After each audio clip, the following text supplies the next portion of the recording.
इस कहानी की शुरुआत होती है मॉडर्न रशिया से, जहां पर हमें डोमिनिका नाम की एक लड़की को दिखाया जाता है। डोमिनिका एक बैली डांसर है। दरअसल उसे किसी भी कीमत पर पैसे कमाने होंगे, क्योंकि उसकी मॉम हमेशा बीमार रहती है। उनके इलाज के लिए हमेशा उसे पैसों की जरूरत होती है। और एक दिन जब वो परफॉर्म कर रही होती है तो उसका पार्टनर गलती से उसके पैर के ऊपर पैर रख देता है, जिससे उसके पैर की हड्डी टूट जाती है। और इस एक्सीडेंट के साथ उसका डांसिंग करियर हमेशा के लिए खत्म हो जाता है, जिससे उसे बहुत दुख होता है। उसे नहीं पता कि अब वो पैसे कैसे कमाएगी, अपनी मॉम का इलाज कैसे करवाएगी। कुछ महीने बीत जाते हैं और उसका पैर ठीक हो जाता है। एक दिन उसके अंकल, जिनका नाम इवान होता है, वो उसके पास आते हैं। दरअसल ये रशिया की सीक्रेट एजेंसी में डायरेक्टर है। वो डोमिनिका को कहते हैं कि मुझे तुम्हारी मदद की जरूरत है, तुम मेरे साथ काम करो। पर डोमिनिका साफ साफ मना कर देती है। उसके अंकल उसे बताते हैं कि तुम्हारे पैर का एक्सीडेंट हुआ नहीं था, बल्कि जानबूझकर तुम्हारे पैर की हड्डी को तोड़ा गया था, और जिसने ये किया था वो तुम्हारी दोस्त है। उसने ऐसा इसलिए किया ताकि वो डांसिंग में तुम्हारी जगह ले सके। ये सुनकर डोमिनिका को बहुत दुख होता, बहुत गुस्सा आता है, और वो अपने दोस्त के घर जाती है और उसे बुरी तरह से मारती है। इसके बाद एक बार फिर से वो अपने अंकल इवान से मिलती है और उनसे पूछती है कि मुझे क्या करना होगा। उसके अंकल उसे बताते हैं कि एक बहुत बड़ा गैंगस्टर है, तुम्हें उसे सिड्यूस करके एक होटल के कमरे में लाना होगा, और इसके बाद हमारे एजेंट्स अपना काम कर देंगे। इसके बदले तुम्हारी मॉम के जितने भी मेडिकल के खर्चे हैं वो सब के सब हम उठाएंगे। और अब डोमिनिका उसकी बात मान जाती है। वो उस गैंगस्टर से एक बार में मिलती है जहाँ पर वो उसे सिड्यूस करती है। इसके बाद वो गैंगस्टर उसे होटल के एक कमरे में ले जाता है, पर यहाँ पर इस वक्त तक कोई भी नहीं पहुंचा होता। इसीलिए वो आदमी उसकी जबरदस्ती इज्जत लूट लेता है, जिससे डोमिनिका को बहुत दुख होता है, क्योंकि उसे सिर्फ उस आदमी को सिड्यूस करना था। अब यहाँ पर एजेंट आ जाते हैं और उस गैंगस्टर को मार देते हैं, पर डोमिनिका इस बात से टूट गई है। वो अपने अंकल के पास जाती है और कहती है कि आज के बाद मैं ये काम कभी नहीं करूंगी। उसके अंकल को इस बात से कोई फर्क नहीं पड़ता कि उसकी इज्जत लुट चुकी है। वो कहते हैं कि अब तुम्हें हमारे राज के बारे में पता चल चुका है कि हम किस तरह से काम करते हैं, यानी कि तुम भी अब इस सीक्रेट एजेंसी का एक हिस्सा बन चुकी हो, और अगर तुमने हमारे साथ काम नहीं किया तो तुम्हें मार दिया जाएगा, क्योंकि तुम हमारे सारे राज जान चुकी हो। वहीं दूसरी तरफ हमें मॉस्को में नेट नाम के एक लड़के को दिखाया जाता है, जो कि एक अमेरिकन जासूस है, यानी कि वो CIA का एजेंट है। नेट एक आदमी से मिलता है जिसे वो मार्वल कहकर बुलाता है। दरअसल ये नेट को खबरें देता है और वो उसे कुछ खबर देकर वहाँ से निकल जाता है, पर तभी वहाँ पर पुलिस आ जाती है। नेट नहीं चाहता कि उसे खबर देने वाला मार्वल पकड़ा जाए, इसीलिए वो गोलियां चलाता है, जिससे पुलिस का ध्यान उसकी तरफ आकर्षित होता है और मार्वल उस जगह से भाग जाता है। पर नेट को पकड़ लिया जाता है और वापस अमेरिका भेज दिया जाता है। पर नेट एक बार फिर से रशिया जाना चाहता है, लेकिन उसके जो सीनियर होते हैं वो कहते हैं कि तुम रशिया नहीं बल्कि बुडापेस्ट जाओगे, ताकि तुम एक बार फिर से मार्वल से मिल सको। वहीं दूसरी तरफ हमें रशिया की सीक्रेट एजेंसी के डायरेक्टर इवान को दिखाया जाता है, जो उस वीडियो फुटेज को देख रहा होता है जिसमें नेट मार्वल से मिला था, और उसे देखकर उसे समझ में आ जाता है कि मार्वल एक रशियन सीक्रेट एजेंसी का ही मेंबर है, जो इस वक्त बुडापेस्ट में है। और अब इवान किसी भी कीमत पर उसे मारने के लिए किसी स्पाई को, यानी कि जासूस को भेजना चाहता है। वो डोमिनिका के पास जाता है और उसे कहता है कि तुम्हें बुडापेस्ट जाकर मेरा एक काम करना होगा, और सबसे पहले तुम्हें इसके लिए ट्रेनिंग लेनी होगी। और इसके बाद उसे एक स्पाई स्कूल में भेजा जाता है, जहाँ की ट्रेनिंग बहुत ही खतरनाक, बहुत ही मुश्किल होती है, लेकिन जल्दी वो इस ट्रेनिंग को पूरा कर लेती है। और इसके बाद डोमिनिका को बुडापेस्ट के लिए रवाना कर दिया जाता है, जहाँ पहुँचने के बाद सबसे पहले उसे नेट का विश्वास जीतना होगा, ताकि उसके जरिए वो किसी भी कीमत पर मार्वल तक पहुँच सके। दरअसल मार्वल का चेहरा कोई भी नहीं जानता, किसी को नहीं पता कि वो कैसा दिखता है। सिर्फ नेट ही एक तरीका है जिसके जरिए मार्वल तक पहुंचा जा सकता है। और अब डोमिनिका बुडापेस्ट पहुंच जाती है, जहां पर वो अपनी एक साथी एजेंट के साथ रहती है। साथ ही अब वो नेट का पीछा करना शुरू कर देती है। वो उस स्विमिंग क्लब को भी ज्वाइन कर लेती है, जहाँ पर नेट रोज आता है। डोमिनिका बार बार उसके सामने से जानबूझकर निकलती है ताकि वो उसे देखे। डोमिनिका बहुत ही सुंदर है, इसीलिए नेट भी उसे देखना शुरू कर देता है। और एक दिन जब वो सड़क पर उसकी कमर क्रॉस होती है तो वो उससे बात करता है। नेट को कहीं न कहीं डोमिनिका के ऊपर शक है। डोमिनिका जब अगले दिन स्विमिंग क्लब जाती है तो देखती है कि वहाँ पर उसका ID कार्ड नहीं है। दरअसल नेट उसका ID कार्ड निकाल कर अपने साथ ले गया होता है, और अब उसे पता चल जाता है कि वो एक रशियन स्पाई है। लेकिन फिर भी वो बार बार उससे मिलता है। हालांकि अब उसे पता है कि डोमिनिका उससे बार बार इसीलिए मिलती है ताकि वो मार्वल के बारे में इंफॉर्मेशन निकाल सके। वही डोमिनिका जब एक दिन अपने घर पर जाती है तो उसकी जो उसके साथ फ्लैटमेट होती है, जो खुद भी एक स्पाई है, वो घर पर नहीं होती। और जब वो घर की तलाशी लेती है तो उसे पता चलता है कि उसकी जो साथी है वो किसी अमेरिकन स्पाई से मिलने वाली, जिसे वो कुछ इन्फॉर्मेशन देगी और उस इन्फॉर्मेशन के बदले उसे पैसे मिलेंगे। डोमिनिका समझ जाती है कि उसे भी उसी की तरह एक मिशन दिया गया है। अब डोमिनिका अपने काम को पूरा नहीं कर पाती, उसे मार्वल के बारे में कुछ भी पता नहीं लगता। इसीलिए इवान यहाँ पर आता और उससे पूछता है कि तुम्हारा काम इतना स्लो क्यों चल रहा है, अगर ऐसे चलता रहा तो तुम्हें मार दिया जाएगा। वो कह देती कि मेरे काम स्लो चलने का कारण ये है कि मैं अपने साथी एजेंट के साथ उसके मिशन पर काम कर रही हूँ। ये सुनने के बाद इवान को बहुत गुस्सा आता है। वो कहता है कि तुम्हें अपने काम पर ध्यान देना चाहिए।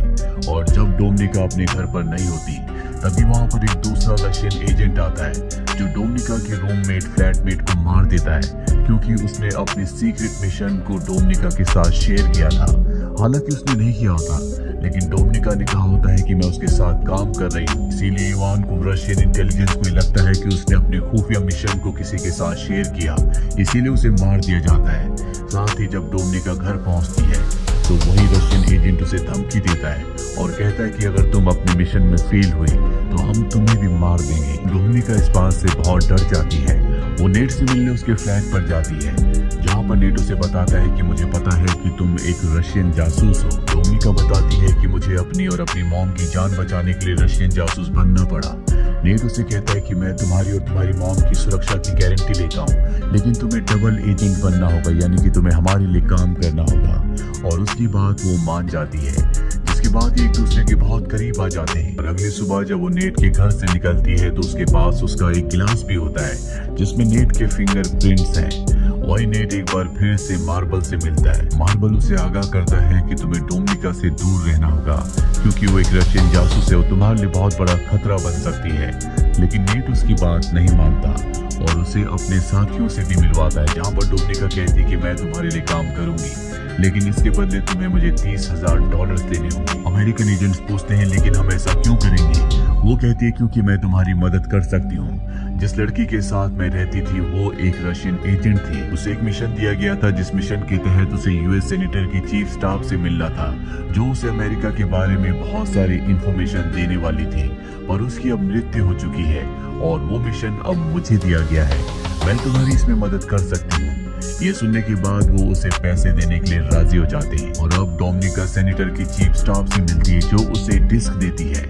दरअसल डोमिनिका के और सेनेटर की चीफ स्टाफ के ऊपर यहाँ पर रशियन के साथ साथ अमेरिकन जासूस भी नजर रख रहे होते हैं। डोमिनिका ने जो डिस्क ली होती है वो किसी तरह से उसे बदल देती है और नेट तक पहुंचा देती है। अमेरिका सेनेटर की चीफ स्टाफ जब बाहर जाती है तो उसे चारों तरफ से घेर लिया जाता है। ये सब के सब अमेरिकन जासूस हैं। उसे समझ में आ जाता है कि उसका खेल खत्म हो चुका है। वो भागने की कोशिश करती है लेकिन वो चारों तरफ से घिरी हुई है और तभी उसका एक्सीडेंट हो जाता है जिसमें उसकी मृत्यु हो जाती है। उसकी मृत्यु से रशियन को बहुत बड़ा झटका लगता है क्योंकि वो उनके लिए काम करती थी, उन्हें इंफॉर्मेशन दिया करती थी। और अब इवान को डोमिनिका और उसके सीनियर पर शक हो जाता है क्योंकि इस मीटिंग के बारे में डोमिनिका और उसके सीनियर को पता था। इन दोनों को वापस बुलाया जाता है जहाँ पर इन दोनों को बहुत टॉर्चर किया जाता है। डोमिनिका के सीनियर की मृत्यु हो जाती है लेकिन डोमिनिका अब भी जिंदा होती है। वो यहाँ पर इवान को बताती है कि मैंने सब इसलिए किया ताकि मैं नेट का भरोसा जीत सकूं और किसी भी तरह से मैं मार्बल तक पहुंच जाऊं। नेट का भरोसा मैंने जीत लिया है और अब मैं जल्दी मार्बल तक पहुंच जाऊंगी। इवान उसकी बातों में आ जाता है और उसे एक बार फिर से बुडापेस्ट भेजने के लिए राजी हो जाता है, पर बुडापेस्ट जाने से पहले वो इवान के घर आती है जहाँ पर वो कुछ पलों के लिए उसे सिड्यूस भी करती है। इवान को उस पर शक है, इसीलिए बुडापेस्ट वो उसके पीछे एक और जासूस को भेजता है। डोमिनिका बुडापेस्ट पहुंचने के बाद सबसे पहले नेट से मिलती है। नेट उसे देखकर बहुत खुश होता है, अपने गले से लगा लेता है और वो नेट को सब कुछ बता देती है। और नेट अब भी उसे मार्बल के बारे में कुछ नहीं बताता, लेकिन वो उसे बहुत पसंद करता है, इसीलिए एक बार फिर से ये एक दूसरे के करीब आ जाते हैं। ये दोनों के दोनों सो जाते हैं, पर जब डोमिनिका की नींद खुलती है तो वो देखती है कि उसके सामने वही एजेंट है जिसे डोमिनिका के पीछे रशिया से भेजा गया था और उसने नेट को पकड़ा हुआ होता। वो किसी भी कीमत पर मार्बल का असली नाम और उसकी पहचान उससे जानना चाहता है, पर नेट उसे नहीं बता रहा होता। इसके बाद डोमिनिका भी नेट को मारने लगती है और उससे मार्बल का असली नाम पूछती है, लेकिन उसे टॉर्चर करते करते अचानक से वो रशियन जासूस के ऊपर हमला करके उसी को मार देती है। इसके चलते दोनों के दोनों घायल हो जाते हैं और डोमिनिका और नेट दोनों के दोनों हॉस्पिटल में होते हैं। यहाँ पर रशिया के जनरल जो कि इवान के सीनियर होते हैं, डोमिनिका जिन्हें पहले से जानती है, वो डोमिनिका से मिलने के लिए आते हैं और कहते हैं कि मुझे पता है कि नेट ने तुम्हें मार्बल का असली नाम नहीं बताया और जिस जासूस को हमने तुम्हारे पीछे भेजा था उसे तुमने ही मारा है और बहुत सारी ऐसी बातें हैं जो तुमने हमसे यानी कि रशिया से छुपाई है। डोमिनिका साफ साफ मना कर देती है। जनरल कहते हैं कि तुम्हें मुझसे डरने की जरूरत नहीं है। जिस मार्बल की तुम्हें तलाश है, जिसे नेट बचाने की कोशिश कर रहा है, वो और कोई नहीं बल्कि मैं हूँ। मैं रशिया के लिए पहले बहुत ईमानदार था। एक दिन मेरी पत्नी बहुत ज्यादा बीमार थी। एक अमेरिकन डॉक्टर था जो मेरी पत्नी को बचा सकता था, लेकिन मुझे इसके लिए अलाउ नहीं किया गया। उन्हें ऐसा लगता था कि मेरी सच्चाई उस डॉक्टर को यानी कि अमेरिकन को पता चल जाएगी, जिस वजह से मेरी पत्नी की मृत्यु हो गई। ये पूरा का पूरा सिस्टम करप्ट है, इसीलिए मैंने रशिया का साथ छोड़ दिया और एक डबल एजेंट बनकर अमेरिका के साथ और रशिया दोनों के साथ काम करना शुरू कर दिया। तुम्हारे यहाँ जो भी हालात है वो तुम्हारे अंकल इवान की वजह से है। अगर वो चाहते तो तुम्हें इन सब चीजों से निकाल सकते थे, लेकिन उन्होंने ऐसा नहीं किया। तुम मेरी सच्चाई रशिया की खुफिया एजेंसी को बता सकती हो, जिससे मैं पकड़ा जाऊंगा और तुम एक नेशनल हीरो बन जाओगी और उसके बाद तुम मेरी तरह अमेरिका के साथ और रशिया के साथ दोनों के साथ एजेंट बनकर काम कर सकती हो और रशिया की करप्ट एजेंसी को खत्म करवा सकती हो। दरअसल जनरल ने उसे सब कुछ इसलिए बताया होता है क्योंकि उन्हें पूरा विश्वास होता है कि जल्दी वो पकड़े जाएंगे और वो नहीं चाहते कि उनकी जिंदगी वेस्ट जाए। वो चाहते हैं कि डोमिनिका उन्हें पकड़वाए, जिसके बाद डोमिनिका उनकी जगह ले ले और अब डोमिनिका रशियन एजेंसी के पास जाती है, जहाँ पर वो उन्हें मार्बल की सच्चाई, उसका नाम और सब कुछ बता देती है। कुछ देर बाद हमें दिखाया जाता है कि रशियन एजेंट जनरल को नहीं बल्कि इवान को पकड़ लेते हैं, क्योंकि उसने इवान का नाम बताया होता है कि इवान ही मार्बल है और साथ ही उसने बहुत सारे सबूत भी दिए होते हैं। इसमें पहला सबूत ये होता है कि उसने इवान के नाम पर एक अकाउंट खुलवाया होता है, जिसमें उसने अमेरिकन से $30,000 डलवाए थे। साथ ही जब वो इवान के घर पर गई थी तो वो गिलास जो नेट के घर से लाई थी, जिसमें नेट के फिंगरप्रिंट थे, वो उसने अपने अंकल इवान के घर पर छोड़ दिया था, जिससे ये साबित होता है कि इवान और नेट आपस में मिले हुए हैं। दरअसल वो शुरू से ही इवान को इस जाल में फंसा रही थी, जो पूरी तरह से उसके जाल में फंस चुका है। वो चाहकर भी अपनी बेगुनाही साबित नहीं कर सकता। रशियन एजेंट्स इवान को मार देते हैं और इस तरह से इवान का खात्मा हो जाता है। डोमिनिका ने मार्बल का पर्दाफाश किया होता है, इसीलिए उसे प्रमोशन मिल जाता है और अब वो रशिया में अपनी मॉम के साथ बहुत खुश है। लेकिन वो नेट को आज भी याद करती है क्योंकि वो नेट को पसंद करती है और एक दिन उसे एक अननोन नंबर से कॉल आता है। दूसरी तरफ से कोई नहीं बोलता, वहां से सिर्फ एक पियानो की धुन बजती है, जिसे सुनने के बाद वो समझ जाती है कि ये नेट है। इसी के साथ ये फिल्म, ये कहानी यहीं पर खत्म हो जाती है। उम्मीद करते हैं कि ये कहानी आपको पसंद आई होगी।